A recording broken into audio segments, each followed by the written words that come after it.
ultra, super, mega, emporio Luis Medrano. Un saludo para Luis Medrano, donde quiera que esté. Sí, señor. Ivanhoe NG Cortiñas está con nosotros, economista, hombre que ha estado en importantes funciones públicas, dirigente del Partido de la Liberación Dominicana, y con la corbata morada de reafirmación. Buenos días y feliz Navidad. Gracias por tenerme aquí en su prestigioso programa diario. Mire, antes de los comerciales, hacía una referencia al informe de INTEC, que habla sobre el crecimiento de la deuda externa, diciendo que caminamos hacia un callejón sin salida. Y por el otro lado, hay unos comentarios de economistas que cuestionaron un informe de Hacienda, admisiones que hizo Hacienda de que no envió al Banco Central el dinero para la capitalización. Y luego se hizo una corrección de que, como los años anteriores lo hizo, no pudo hacerlo este año. Este tema presupuestario de crecimiento de la deuda, ¿cómo usted lo proyecta hacia el 18 y hacia el final de mandato de Danilo Medina? Porque algunos economistas de gobierno dicen que es sostenible y otros dicen que un 52% de PIB no puede ser sostenible. Mira, el documento que emitió el Ministerio de Hacienda en estos días a propósito de la reforma al presupuesto que está en curso, el del 2017, puede ser ponderado desde tres perspectivas. La primera es la perspectiva legal. El Ministerio de Hacienda, el Poder Ejecutivo, hizo lo propio al someter por ante el Congreso de la República las modificaciones que tenían que ver con transferencia, coordinación de fondos y algunas otras modificaciones que tenían que ver con la distribución y asignación de apropiaciones. Eso desde el punto de vista legal hizo lo correcto. Desde el punto de vista contable, para el Ministerio, para la contabilidad pública, no tiene un impacto en términos de lo que sería su balance al término del 2017, porque lo que se está haciendo es un traspaso de recursos, de apropiaciones de una partida y de un capítulo a otro. Desde el punto de vista fiscal, sí es una medida que tiene un impacto, porque usted sabe que cuando Hacienda le transfiere recursos por la ley de recapitalización al Banco Central, son recursos que se denominan transferencias corrientes. Y esas transferencias corrientes obviamente no tienen un impacto en la economía porque lo que en este caso particular lo que van a pagar son los intereses de los instrumentos que emite el Banco Central o que ha emitido el Banco Central. En cambio, al decidirse por parte del gobierno ante algunas estrecheces económicas de, en vez de cumplir con ese requisito que había estado establecido en la única ley finita que tienen los países, que es la ley de presupuesto, y finita porque es solo de un año, le permitió o le estaría permitiendo dinamizar la economía por el lado del gasto público, de la expansión de las finanzas públicas, porque van a financiar o están financiando, por un lado, el problema que acarreó la República Dominicana con los fenómenos naturales. Y en segundo lugar también porque el proyecto de Punta Catalina es un proyecto que ha estado requiriendo de recursos internos, dado las dificultades de recursos externos. De manera, y para el caso del Banco Central, sí pudiera tener, yo creo que lo tendrá, en términos contables, una situación en la que tendrán que abordarlo porque ellos dejarán de percibir recursos que estaban originalmente presupuestados. Es cierto que había una dilación de esa entrega de transferencia de años pasados y que este año el gobierno trató de regularizarla. Sin embargo, ante la estrechez presupuestaria con la que ha venido ejecutando el presupuesto el gobierno central, entonces tomó esta decisión. El gobierno está quebrado porque uno ve que se formula un presupuesto, se habla de crecimiento, pero hay compromisos que se mandan de un año a otro. Recordemos Hacienda y Plan Social y la situación que se presentó. Envíemelo y se manda de un año a otro. Entonces, como que hay asuntos que se van aplazando, se pasan, se cierra bien en números, como usted refería hace un ratito. Estos son los números, esto es hermoso. Pero ocurre que no hemos enviado los recursos al Banco Central, que enviamos hacia el año que viene una parte y que tenemos 180.000 de compromisos del servicio de deuda para el presupuesto del año que viene. Entonces, como que ajustamos los números, pero una precariedad y unas situaciones muy difíciles en el día a día, en la realidad del manejo del presupuesto. Mira, en países como el nuestro, en donde la presión tributaria es escasa, siempre los gobiernos se manejarán con una enorme restricción presupuestaria.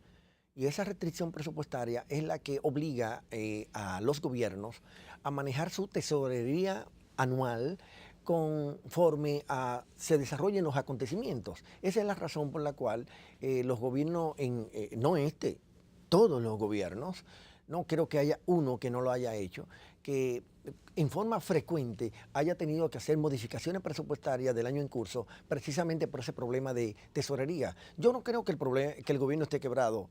Yo lo que creo es que el gobierno ha tenido y tendrá dificultades financieras, y por eso los presupuestos se han formulado históricamente con necesidades brutas de financiamiento que asciende para este año 2018, que se formuló a algo más del 6% del PIB. Wow. Y es un monto importante. Sostenible. Por eso es la importancia el mandato de ley que tiene la Ley de Estrategia Nacional de Desarrollo, de que se promueva el pacto fiscal o que se tenga la conveniencia de hacerse un pacto fiscal precisamente con la idea de poder atacar el problema, ya no solo desde el punto de vista coyuntural, sino desde el punto de vista estructural, dado que el estar haciendo acciones como esta que acaba de hacerse con la modificación del presupuesto del 2017, que está en curso, son medidas, digamos, aisladas. Más sin embargo, si se pondera desde el punto de vista de lo que es el pacto fiscal, que abordaría el tema de los ingresos y el tema de los gastos públicos, así como también toda la normativa, todas las leyes que envuelven, que tienen implicaciones económicas, pues yo creo que es un desafío que tienen las autoridades de hoy para que precisamente el país no caiga en lo que podría ser una crisis de deuda o una insostenibilidad fiscal. La República Dominicana actualmente no tiene insostenibilidad fiscal, pero sí tiene señales de que la finanza pública, el modelo de finanzas públicas, el modelo económico dominicano ha dado ya señales de agotamiento. Una pausa para brindarle un café de Santo Domingo. ¿Cómo no? Para despertar completo El los mejor sentidos. café del mundo. Ese es el mejor café del mundo. Ay, sí. Sabor que arranca en el aroma. Saludos. Sí, señor. Cafecito para usted, cafecito para Geomar. Sí, señor, deme el mío. Ahí está. Y el mío en Gracias. segunda tanda. Gracias. Gracias. Y realmente es para preocupación lo de la deuda entonces, ¿o no? Sí, yo pienso que sí. La deuda debe ser un elemento de preocupación, porque si usted observa a cuánto estaba la deuda del sector público no financiero, que es distinta a del sector público consolidado, para diciembre del año 2016 estaba en 27.4%. Este año Del presupuesto. No, del PIB. Del Producto Interno Del PIB. Bruto, perdón, sí. Para este diciembre del 2017 estaría cerrando en alrededor de 29.5%.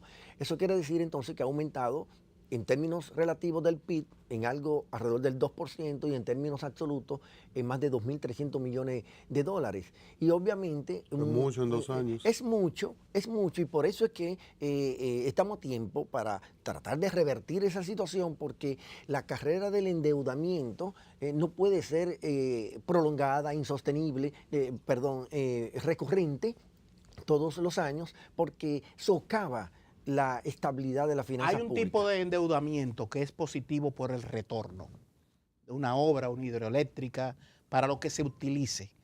¿Qué tanto tenemos dentro de esas deudas? Y el que se va a dormir con deuda, si es deuda manejable, duerme tranquilo, porque tiene ingresos proyectados.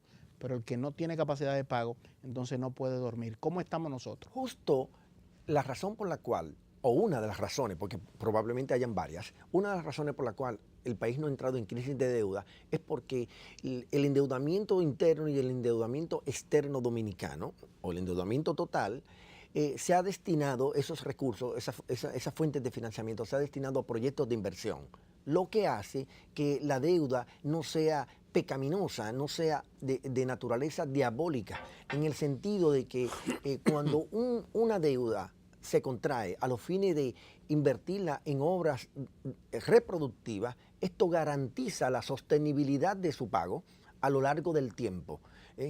Y yo diría que la deuda es hasta positiva porque no sacrifica la generación actual de los dominicanos para realizar o ejecutar un proyecto y la redistribuye en el tiempo, especialmente para aquellos proyectos que tienen una vida útil larga. No está hipotecando el futuro de... Pero hay deudas para pagar deudas. Sí, pero en el caso... Y es importante lo que se... O sea, esa deuda para pagar deuda versus lo que Jomar refiere de esa productiva, hay que examinar ese balance, porque para el año que viene es mucho el dinero para pagar. Sí, lo que pasa es que el manejo de la deuda siempre se hace en términos del balance. ¿Cuánto, si ingresa más de lo que sale o si sale menos de lo que ingresa? Si el balance es positivo, pues entonces el manejo de la deuda es razonable, siempre y cuando la economía dominicana esté creciendo a los niveles que ha estado creciendo siempre. Vuelvo a la imagen del que debe, del que debe. Nosotros debemos como Estado y nación. ¿Podemos dormir tranquilos? Claro que sí. Tenemos, ahí está el ejemplo yo siempre pongo el ejemplo del Puente Duarte. El Puente Duarte se construyó en la época de Trujillo, pero con recursos propios y con recursos del momento. Pero, ¿cuántas generaciones no se han beneficiado de ese puente? Y así de otras obras de todos los gobiernos, porque son obras de larga vida útil. Entonces, ¿qué es lo justo, lo razonable desde el punto de vista financiero? Pues que todas las generaciones que disfrutan de las obras de inversión, su costo sea redistribuido de igual forma a lo largo del tiempo y no solamente el beneficio. De ahí que el endeudamiento es importante que se haga para financiar la obra, especialmente en países como el nuestro, en donde la dotación de recursos domésticos en el momento no es suficiente como para poder afrontar esas necesidades de financiamiento y de demandas sociales incluso que tiene la sociedad dominicana.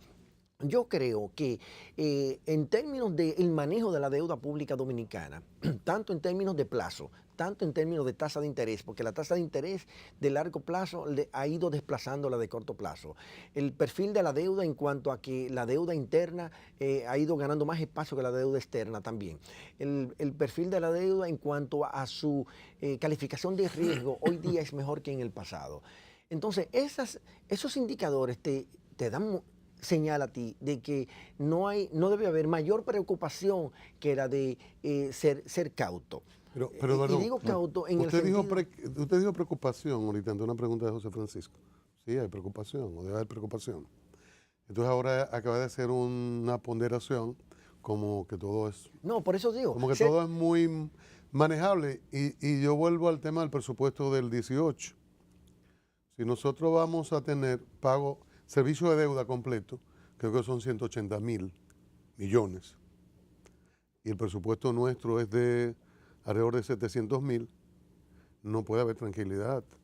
Y es evidente que caminamos hacia ese callejón sin salida que dice INTEC, porque tenemos unos gastos fijos, tenemos poco dinero en inversiones ahí y tenemos enorme peso de deuda.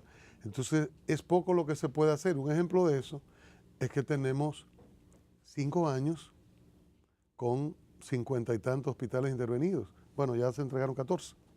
5 años para terminar una de las obras fundamentales porque se trata de salud, hospitales. Mire, yo creo que la mejor respuesta que puedo darle a esta inquietud suya, que de alguna manera reproduce la inquietud de los colegas de economistas de INTEC, puede darse a través de que la República Dominicana siempre ha honrado sus compromisos de deuda en forma correcta, en el tiempo debido. Y esa es una de las razones por la cual la calificación de riesgo del país ha sido mejorada últimamente por parte de las principales firmas calificadoras de riesgo internacionales. Eso es una demostración entonces de que la deuda todavía es sostenible, aunque no quiere decir eso que no sea preocupante, en el sentido de que se debe hacer un pacto fiscal para que los presupuestos se detenga el elemento de las necesidades brutas de financiamiento recurrentes y que esto no siga alimentando la magnitud de la deuda, tanto en términos absolutos como en términos El gobierno relativos. parece que lo rehúye ese pacto. Estuvo en agenda a principios de año y al parecer no, por razones que ellos deberán explicar, no lo presentaron a la sociedad dominicana. Pero yo creo que por mandato de ley, la Ley de Estrategia Nacional de Desarrollo, esa es una materia. ¿De qué año? La Ley de ¿De Estrategia qué año es la ley? de 2012, principio del 2012. Un pacto fiscal Como el 17. implicaría un aumento de presión tributaria.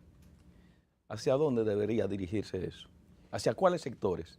Bueno, la presión tributaria dominicana ronda, a mi juicio, va a cerrar el año 2017 en alrededor de 13.5%. ¿No es un promedio Incluso, eso en la región? No, hay países que, bueno, nosotros estamos por debajo de la mayoría de los países de América Latina, Bien. incluso de Europa. Eso quiere decir que la República Dominicana todavía está en condiciones de tener un mayor nivel de presión tributaria, dado que eso no estaría lacerando la competitividad de la República Dominicana en términos tributarios. Quienes se van en contra de que se aumente la Pero, presión permiso, tributaria. Geomar. Yo quiero, ¿hacia dónde debe dirigirse un incremento de presión tributaria hacia cuáles sectores o hacia cuál sector? Pues, obviamente a los sectores que más generan ingresos. Pero lo que sucede es que ¿Perdón?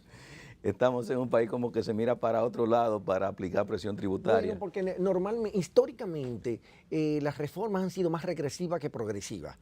Y ese es parte de los desafíos que tiene un pacto fiscal, de que todas las mejores mentes dominicanas puedan sentarse para construir un modelo fiscal que sea sostenible en el tiempo y que le dé respuesta a las necesidades del gobierno y así también pondere la capacidad del sector privado en términos de poder pagar los recursos que debe pagar. Porque no olvide que es la DGI quien ha dicho que en la República Dominicana hay un nivel de evasión impositiva altísimo. Por el lado del impuesto sobre la renta, en alrededor del 60%, y por el lado del ITEVI, por encima del 40%. Con esos datos no se puede hablar de aumentar la presión tributaria. Fájense a buscar eso. Bueno, eso es parte de un pacto fiscal. Más de la mitad. Ese es parte de lo que debe ser. Y El para pacto eso, no debe de estar y para- centrado y- simplemente búsqueda de esos recursos con compromiso de calidad del gasto. Creo que Ya. sí, definitivamente.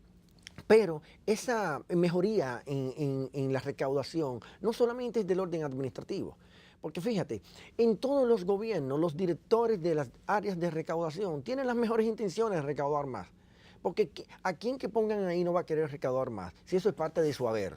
Sin embargo, la realidad está por encima de sus posibilidades materiales.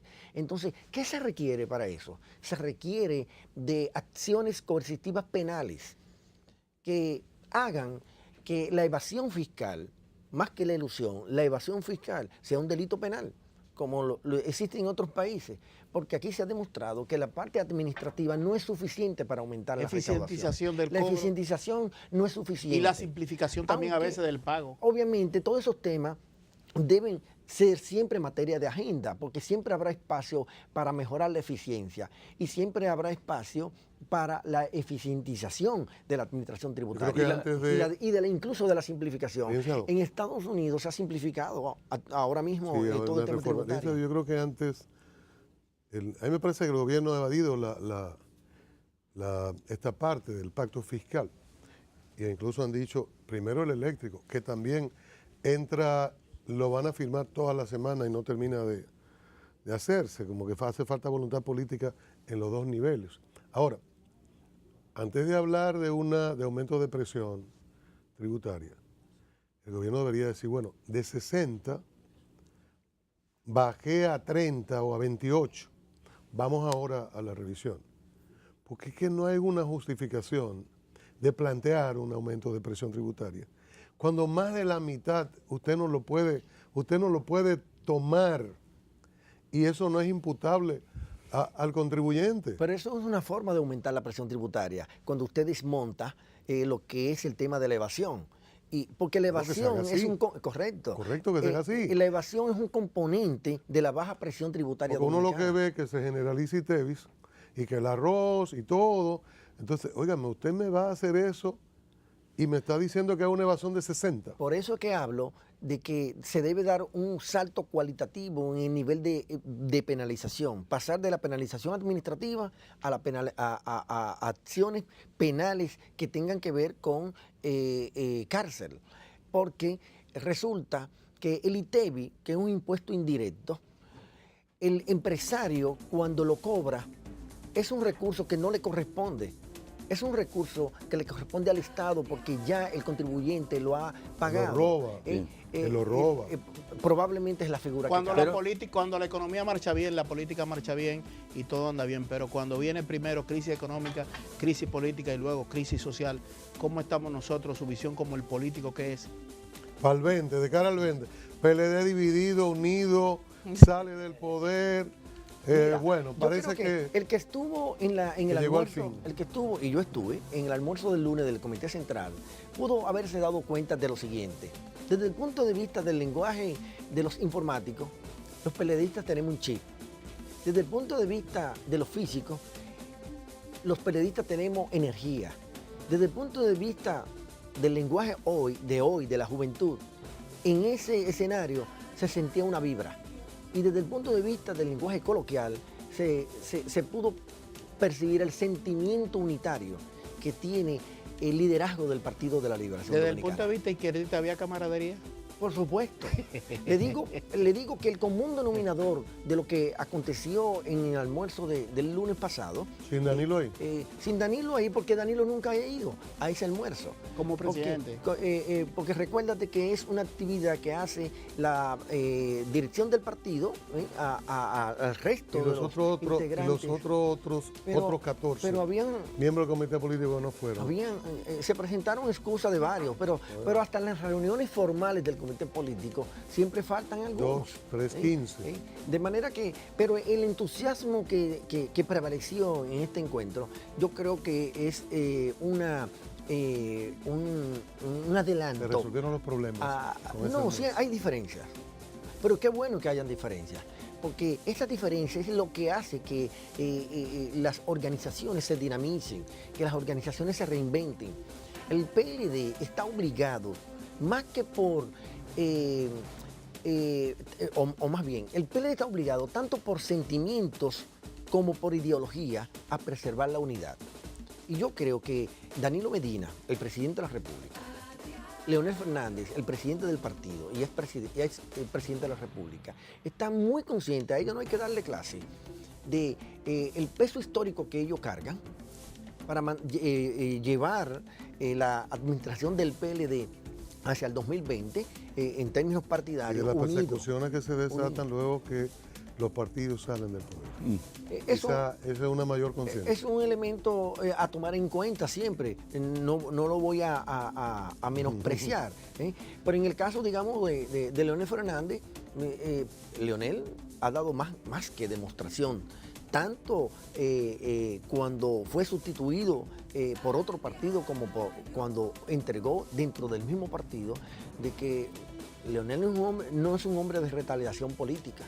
Y yo creo que tampoco lo es Danilo Medina. Gracias, licenciado. Gracias por tenerme. Licenciado, vamos a dejar para una próxima entrevista el tema elusión, que me interesa eso, con relación a la evasión. Habría que hacer un programa especial de tema tributario. Sí. Economista, dirigente del Partido de la Liberación Dominicana. Le agradecemos. Leonel no es hombre de retaliación, Así es. aunque contra él se ejerce. No, él se crece en esas dificultades. Bueno, me parece muy bien esa visión. Gracias a ustedes también. Mañana de nuevo aquí en el diario.